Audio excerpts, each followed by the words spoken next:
1절 말씀. 하가랴의 아들 느헤미야의 말이라. 아닥사스다 왕 제20년 기슬루월에 내가 수상궁에 있는데,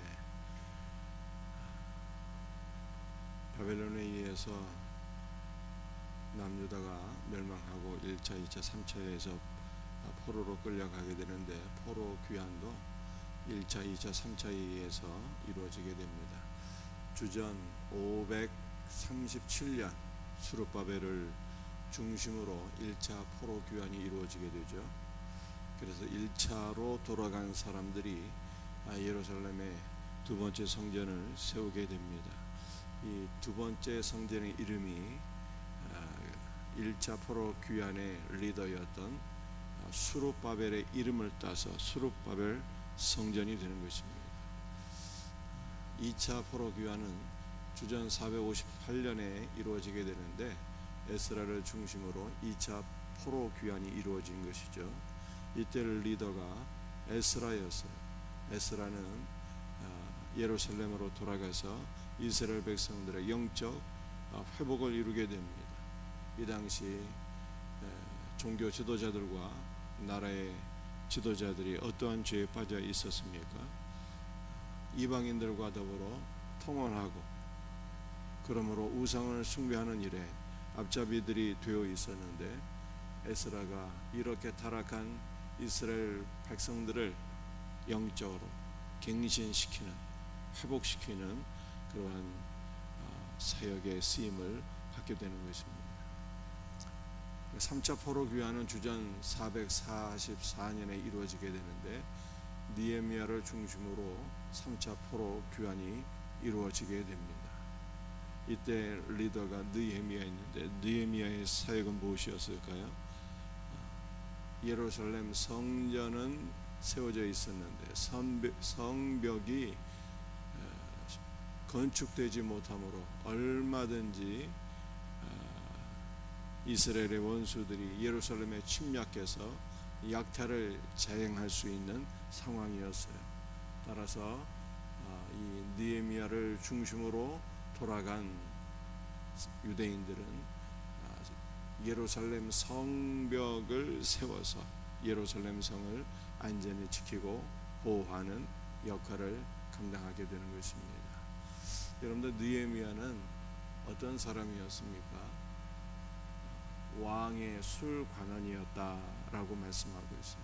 여기서 말씀하고 있는 왕은 아닥사스다를 가리키는 것입니다. 그래서 1차 포로 귀환은 고레스 왕 때, 2차와 3차 포로 귀환은 아닥사스다 왕 때 이루어지게 되는데, 느헤미야는 왕의 술관원이었어요. 여러분들, 이 왕의 술관원, 보잘것없는 잡이 아니라 굉장히 왕이 신뢰하고 신임하는 자에게 맡기는 직임이죠. 따라서 상당한 고관이었고 또 권세도 막강했을 것이다 라고 생각할 수가 있습니다. 여러분들, 이 왕의 술관원, 술에 독약이라도 타면 왕이 죽게 되는 것 아닙니까? 그러므로 왕의 술관원이라고 하는 것은 왕이 그만큼 신뢰하는 그러한 직분자였던 것을 우리들에게 보여주고 있는 것입니다. 자, 그런데 이러한 느헤미야가 1절 말씀을 보게 되면 수상궁에 있었다라고 말씀하고 있어요. 왕에게 신뢰받는 느헤미야가 수상궁에 있었다라고 하는 것은 우리에게 무엇을 보여주고 있습니까? 민족의 회복을 위해서 느헤미야가 귀하게 쓰임받는 자가 될 것을 벌써 보여주고 있는 거예요. 여러분들, 모세는 어디에서 40년 동안 살았습니까? 모세는요, 바로의 왕궁에서 40년 동안 애굽의 모든 학문을 익히게 됩니다. 왕자로서 성장하게 되는 것이죠. 그런데 이 모세가 하나님의 백성들을 돌아볼 마음이 생기게 되었고, 하나님께서 모세를 통해서 출애굽의 위대한 역사를 이루지 않습니까? 또 아하스에로 왕 때, 이 아닥사스다 왕의 아버지가 아하스에로인데요, 아하스에로 왕 때는 누가 수상궁에 살았을까요? 왕비 에스더가 수상궁에 살았어요. 하만이라고 하는 유대인의 원수가 모든 유대인들을 죽일 계략을 세우게 되었는데, 이 계략 가운데 유대인들이 구원을 받게 됩니다. 하나님께서 누구를 사용하십니까? 왕비 에스더를 사용하세요. 그래서 이스라엘의 구원을 위해서 왕궁에 하나님께서 다 심어놓은 자들이 있었고, 이 왕궁에 심어놓은 자들을 통해서 하나님은 이스라엘의 회복을 이루어 가신다 라고 말씀하고 있죠. 아닥사스다 왕 때는 수상궁에 하나님께서 느헤미야를 심어놓으셨고, 이 느헤미야를 통해서 이스라엘의 위대한 또 회복을 이루신 것입니다. 여러분들, 그러므로 오늘날에도 나라에 아주 귀한 그 정부 부서마다 하나님의 백성들이 심어져 있어야 돼요. 국회에도 심어져 있어야 되고, 청와대에도 심어져 있어야 되고, 정부 요직마다 하나님의 사람들이 들어가 있어서 빛과 소금의 역할을 감당하고, 나라의 지도자들이 올바른 정책을 입안하고 나라와 민족을 위해서 기도하며 하나님 앞에 쓰임받는 자들이 반드시 있어야 되는 것입니다. 나라의 지도자들을 위해서 기도하고, 또 우리의 자녀들과 우리 청년들이 정말 올바른 신앙의 사람들로 양육되고, 이들이 이 사회 곳곳에서 빛과 소금의 역할을 감당할 수 있도록 기도해야 되는 거예요. 그러나 안타깝게도 한국은, 대한민국은 우리 청년들이 실업자들이 너무 많고 운동형 청년들이 너무 많은 것이 가슴 아픈 일이에요.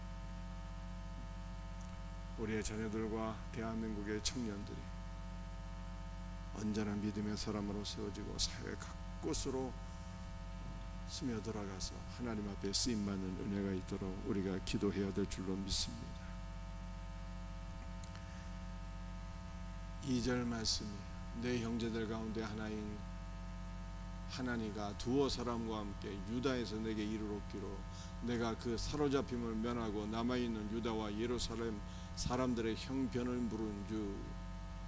하나니라고 하는 사람이 왔을 때 느헤미야가 사로잡힘을 면하고 남아있는 유다와 예루살렘의 그 형편을 묻게 되었다라고 말씀하고 있어요. 여러분들, 하나니는 어떤 사람이었을까요? 7장 2절 말씀을 보니까 하나니는 충성스러운 사람이요 하나님을 경외함이 무리 중에서 뛰어난 자라라고 말씀하고 있어요. 신실한 형제요 믿음의 사람이었다는 거예요. 그래서 하나니가 느헤미야에게 오게 되었을 때 사로잡힘을 면하고 남아있는 유다와 예루살렘의 형편을 물었다라고 말씀하고 있어요. 여러분들, 이 사로잡힘을 면한 사람들은 어떤 사람들을 가리키는 것일까요? 바벨론에 의해서 유다가 멸망하고 난 이후에 1차와 2차와 3차로 포로로 끌려가게 되고, 남은 사람들을 의미하는 것 같은데 남은 사람들을 의미하는 것이 아니라, 왜냐하면 남아있는 사람들은 이미 이방인들과 통혼해서 다 타락하게 된 사람들이 대부분이었어요. 그래서 느헤미야가 염려했던 사람들은요, 포로로 끌려가지 않고 남아있는 사람들이 아니라, 학자들은 이 남아있는 사람들을 어떻게 해석했는가 하면은 이미 1차 포로 귀환이 이루어졌습니다. 2차 포로 귀환이 이루어졌어요. 그래서 1차와 2차로 다시 유다와 예루살렘에 돌아간 사람들의 형편을 물었다는 거예요. 그들이 사명을 잘 감당했는지, 성전은 세워졌고 또 영적 갱신이 이루어지고 그들이 하나님 앞에 귀하게 쓰임받고 지금 잘 있는지 그들의 형편을 물었다라고 하는 거예요. 여러분들, 느헤미야는요 어떤 사람이었을까요? 느헤미야는 바벨론 포로 이후에 바벨론에서 태어난 사람, 이민 2세대인 것입니다. 그럼에도 불구하고 또 느헤미야는 어떤 사람이었어요? 수상궁에서 왕의 술관원이었어요. 고관에 속한 사람이었습니다. 고위직이었어요. 얼마든지 편하게 잘 먹고 잘 살 수 있는 사람이었어요. 그런데 그가 편하게 있었던 것이 아니라 누구를 돌아볼 마음이 생겼던 거예요.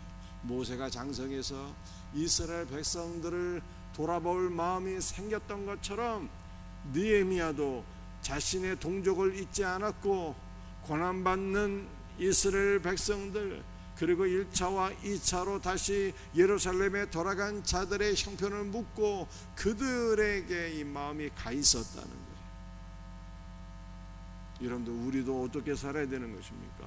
우리도 나 혼자 잘 먹고 잘 사는 것으로 만족한다면 하나님께서 주신 마음이 아닌 것입니다. 우리도 고난 가운데 있는 자가 있다면 마땅히 돌아보고 기도해야 되는 거예요.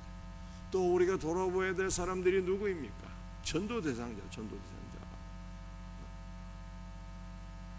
고난 가운데 있는 이웃 형제들을 돌아볼 뿐만 아니라 전도 대상자들을 돌아보고 기도하고 사랑으로 섬기고 주 예수의 복음을 증거하고 그들을 주님 앞으로 인도해야 되는 것입니다. 돌아보며 살 수 있는 복된 은혜가 있기를 주의 이름으로 축복합니다. 3절, 그들이 내게 이르되 사로잡힘을 면하고 남아있는 자들이 그 집안 거기에서 큰 환난을 당하고. 여러분들, 이 큰 환난을 당했다라고 하는 단어가 라라고 하는 단어인데요. 라, 이것은 악하다는 뜻이 악하다. 그리고 이 단어가 단수로 되어 있어요.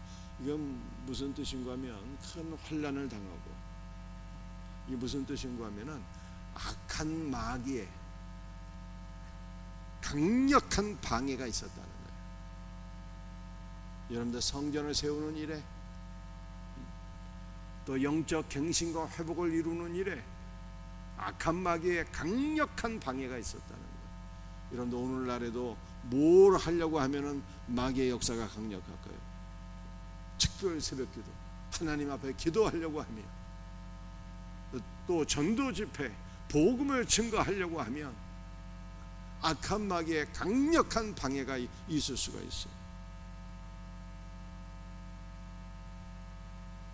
이스라엘 백성들이 그랬다는 거예요. 성전을 세우고 영적 회복을 이룰 때 사탄의 강력한 방해가 있었다는 거예요. 그러나 우리는 두려워할 것이 없죠. 왜 그렇습니까? 우리 예수님께서 이미 부활 승리하셨기 때문입니다.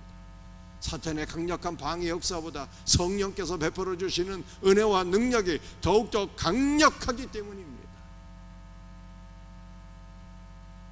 주 예수 그리스도의 복음은 언제든지 사탄의 방해를 뚫고 증거되는 거예요.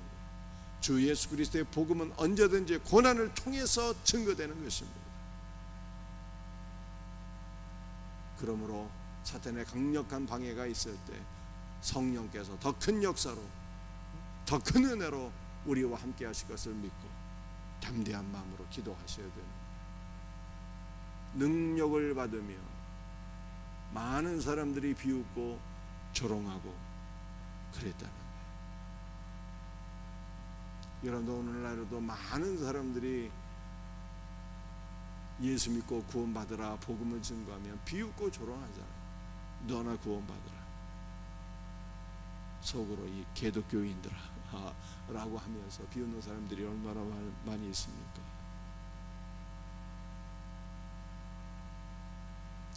예루살렘 성은 허물어지고 성문들은 불탔다 하는지라. 여러분들, 예루살렘 성이 무너지고 성문들이 불탔다는 것을 두 가지로 해석을 해요. 하나는 주전 586년에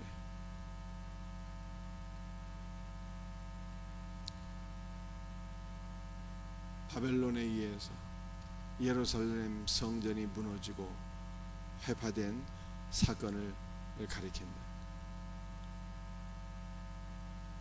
다시 말해서 솔로몬 성전이 무너지고 회파된 사건을 가리킨다라고 하는 것이 첫 번째 해석이고요.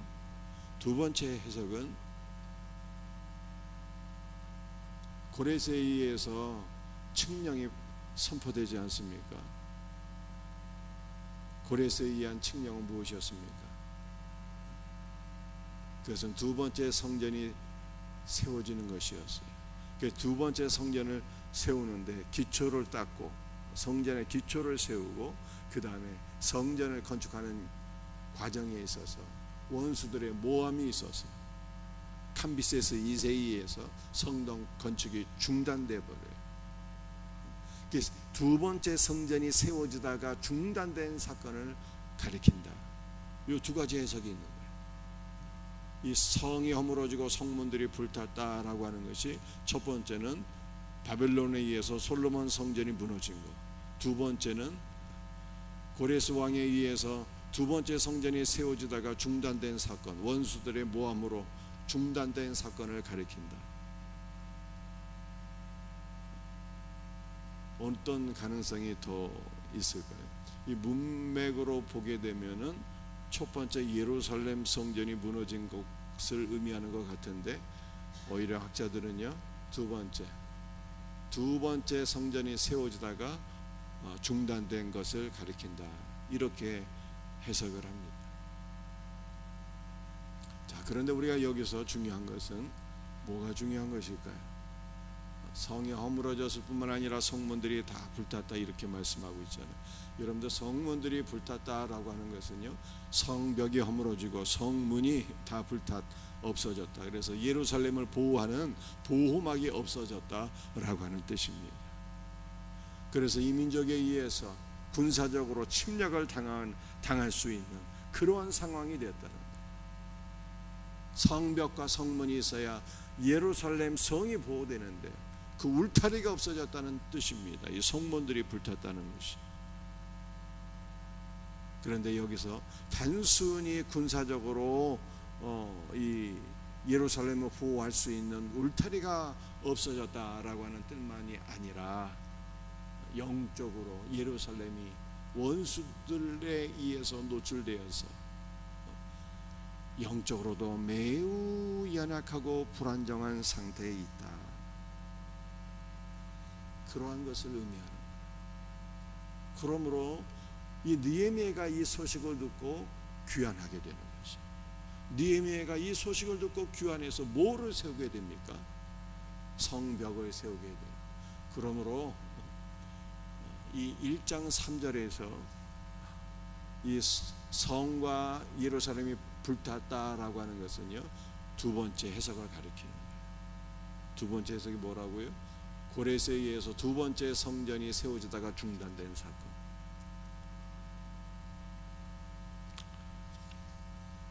4절 말씀입니다. 내가 이 말을 듣고 앉아서 울고 수일 동안 슬퍼하며 하늘의 하나님 앞에 금식하며 기도하여.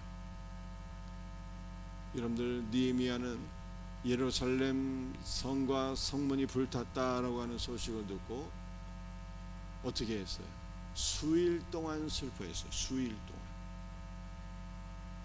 그리고 하늘의 하나님 앞에, 하늘의 하나님은 민족의 흥망성쇠를 주관하시고 개인의 생사화복을 주관하시는 만왕의 왕이다라고 하는 뜻이에요. 하늘의 하나님 앞에 뭐 했습니까? 금식하며 기도했어요. 그래, 이거를 연결해서 생각해 보게 되면 느헤미야는요, 예루살렘의 형편을 듣고 수일 동안 하나님 앞에 통곡하며 금식 기도했다는 거예요. 수일 동안 금식 기도한 거예요.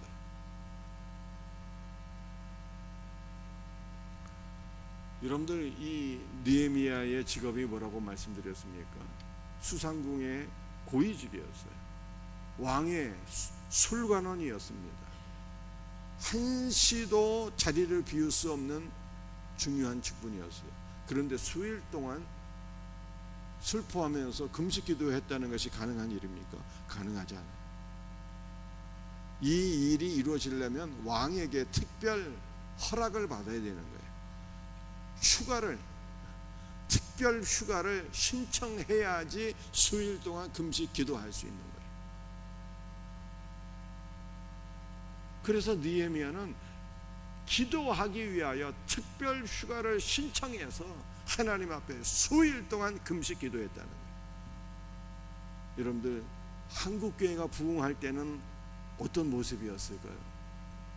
한국교회가 부흥할 때는요, 교회에서 부흥해야 한다라고 하면은 직장 다니시는 분들이 휴가 내서 휴가 냈다니까요. 한국교회가 부흥할 때는요, 연휴가 되면은 부흥회를 하는 교회들이 있었어요. 예를 들어서 구정 명절 기간, 또 추석 기간, 출근들 안 하잖아요. 그러니까 이때가 되면은 부흥회를 하는 교회들이 있었어요. 그러면은 다 모여서 부흥회하고, 혹은 이 기간에 휴가 기간이나 명절 기간 출근 안 하는 때가 있으면요, 다 기도원에 가서 또 기도원 집회 참석하는 분들도 인산이네였어요. 그런데 지금 그러한 모습을 찾아볼 수가 있습니까? 휴가를 얻으면 다 이제는 뭐예요? 다 놀러 가잖아요. 해외여행 다니고 그러지, 무슨 부흥회를 하고 또는 기도원에 들어가서 기도원 집회에 참석하고, 이런 분들은 찾아보기가 어려워요 이제는. 그러나 한국교회가 전성기였을 때는 기도하기 위하여, 부흥에 참석하기 위하여 다 휴가 받았어요. 느헤미야가 그랬다는 거예요. 느헤미야가 금식 기도하기 위하여 휴가 받은 거예요. 여러분들, 우리도 정신 차리고 금식 기도하기 위하여, 아니면 기도하기 위하여 휴가 기간을 신청하고 하나님 앞에 더욱더 엎드려 기도할 수 있는 귀한 은혜가 우리 한국교회 안에, 생명샘교회 안에 회복되기를 축복합니다. 6절 7절이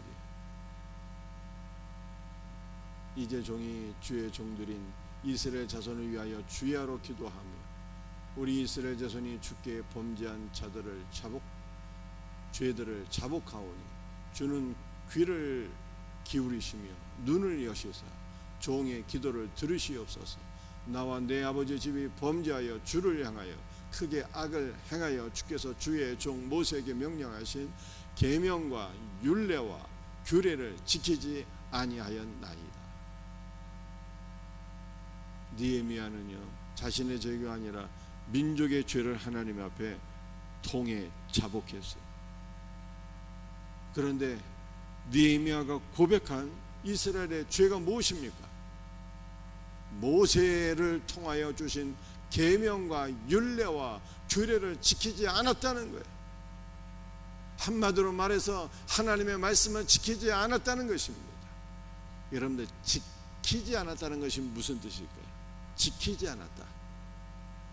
지키지 않았다는 것이 뭐 순종하지 않았다 이런 뜻이 아니에요.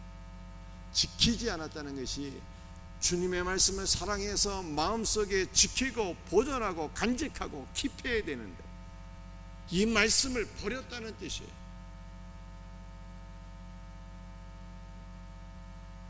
말씀을 사랑하지 아니하고 말씀을 버린 것이 이스라엘이 범한 가장 큰 죄였고, 이것 때문에 나라가 망하게 되었다는 거예요.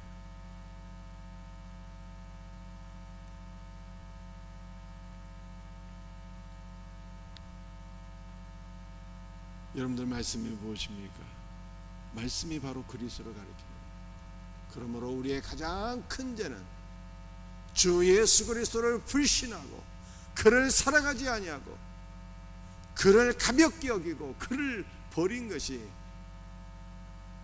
인간이 지을 수 있는 가장 큰 죄인 거예요. 여러분들, 그리스도를 버리게 되면 이것이 어미죄, 첫 번째 가장 큰 죄이고, 여기서 모든 죄들이 다 파생하는 거예요. 여러분들, 한국교회가 지금 어떠한 문제 가운데 노출되어 있습니까? 무속신앙 가운데 노출되어 있습니다. 무속신앙 때문에 나라도 망하잖아요. 나라도. 대통령이 망하고 구속된 첫 번째 이유, 제가 볼 때는 무속신앙이에요. 이것저것 따질 거 없어요. 무속신앙.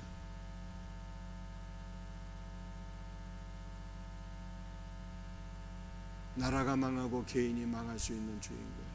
이 죄들이 왜 생깁니까? 그리스도를 버렸기 때문에 생기는 거예요. 여러분들 지금 한국교회, 우리나라에 어떤 문제들이 가장 큰 문제입니까? 동성애. 정부 부처가 벌써 이름이 바뀌었어요. 여성가족부에서 성평등 가족부. 한국교회가 무엇이 문제입니까? 세속주의.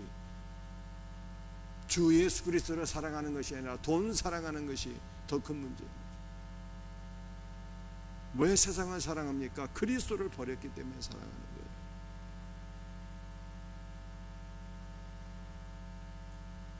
여러분들 대한민국의 문제가 무엇입니까? 노벨상을 탄 경제학자가 이런 얘기를 해요. 대한민국의 문제는 단 하나인데 저출산이다.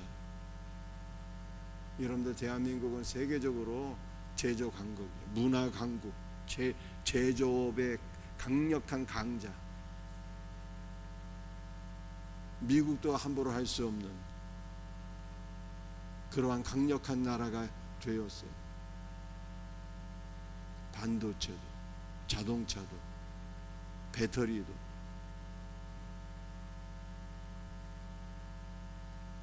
방산도, 조선도 강력한 경쟁력을 갖고 있는 그러한 강대국이 되었어요. 그런데 단 하나의 문제가 있으니 저출산이라고 하죠. 여러분들 저출산이 왜 생기는 것입니까? 다 그리스도를 불신하니까 생기게 되는 거예요. 아니, 저출산하고 그리스도를 불신하는 무슨 상관이 있다고? 애 낳으면 돈 많이 들어서 못 키운다 하잖아요. 돈이 키웁니까? 그리스도께서 키워주십니까? 나의 남으로부터 지금까지 나를 기르신 여호와께서 라고 야곱이 고백을 했어요. 그리스도를 불신하니까 저출산도 오는 거예요.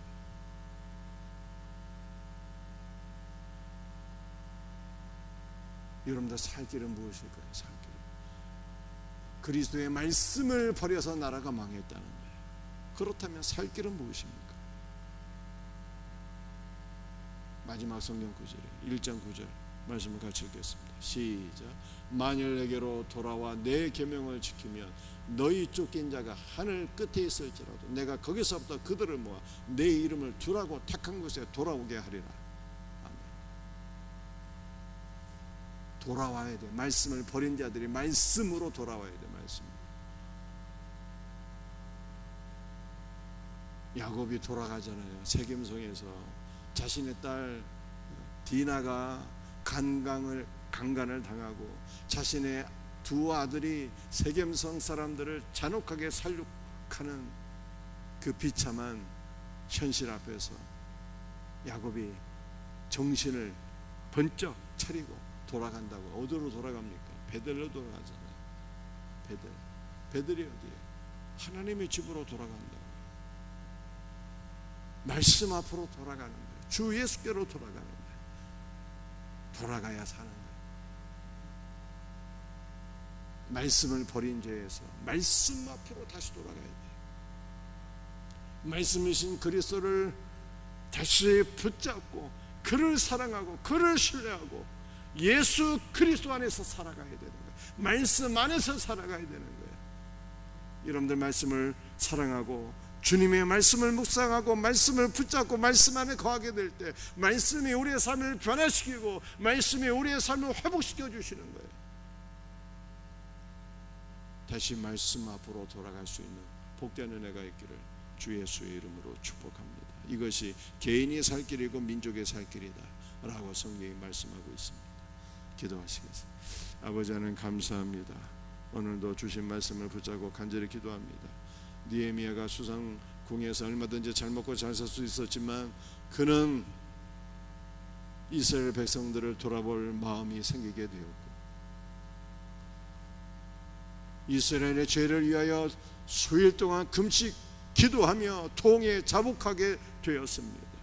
이스라엘의 죄는 다른 것이 아니라 말씀이신 그리스도를 버린 것이 그들의 가장 큰 죄였습니다. 그러므로 살 길은 말씀 앞으로 돌아가는 것이라고 성경이 말씀하고 있습니다. 야곱이 세겜 땅에서 베델로 말씀이신 그리스도 앞으로 돌아갔던 것처럼 오늘 우리도 돌아가기를 원합니다. 그리스도를 불신하는 삶에서 그리스도를 신뢰하는 삶으로, 말씀을 업신여기는 삶에서 말씀을 사랑하고 말씀을 붙잡고 말씀 안에 거하는 삶으로 우리가 돌아갈 수 있도록 은혜를 베풀어 주옵소서. 말씀의 부흥이 있기를 원합니다. 주 예수의 한국교회가 다시 한번 회복되기를 원합니다. 나라와 민족이 바르게 세워지기를 원합니다.